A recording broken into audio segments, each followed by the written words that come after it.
اعوذ باللہ من الشیطان الرجیم بسم اللہ الرحمن الرحیم رب اشرح لی صدری ویسر لی امری واحلل عقدۃ من لسانی یفقہوا قولی۔ اللہ تعالیٰ کے راستے میں نکلنے کے فضائل۔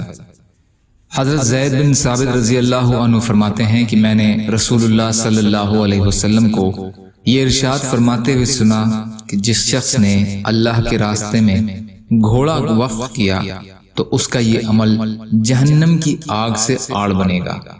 عبد بن حمید، مسند جامع۔ اللہ کے راستے میں نکلنے کے آداب اور اعمال۔ قرآنی آیات۔ اللہ تعالیٰ نے جب موسیٰ علیہ السلام اور ہارون علیہ السلام کو فرعون کے پاس دعوت کے لیے بھیجا تو فرمایا، جب تم اور تمہارے بھائی دونوں میری نشانیاں لے کر جاؤ اور تم دونوں میرے ذکر میں سستی نہ کرنا، تم دونوں فرعون کے پاس جاؤ، وہ سرکش ہو گیا ہے، پھر وہاں جا کر اس سے نرم بات کرنا، شاید وہ نصیحت مان لے یا عذاب سے ڈر جائے۔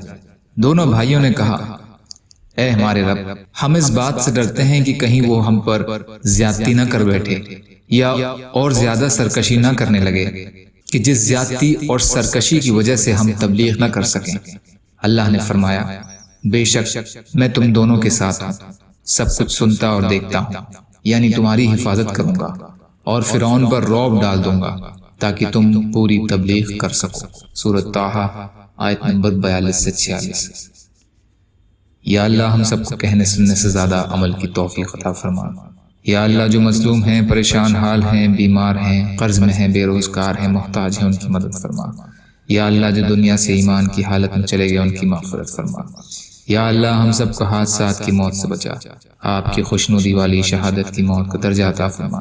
یا اللہ اپنے حلال میں سے دیجیے، حرام سے بچائیے، اپنے غیر سے بے نیاز کر دیجیے، برحمتک یا ارحم الراحمین۔ لا الہ الا اللہ محمد رسول اللہ۔ السلام علیکم۔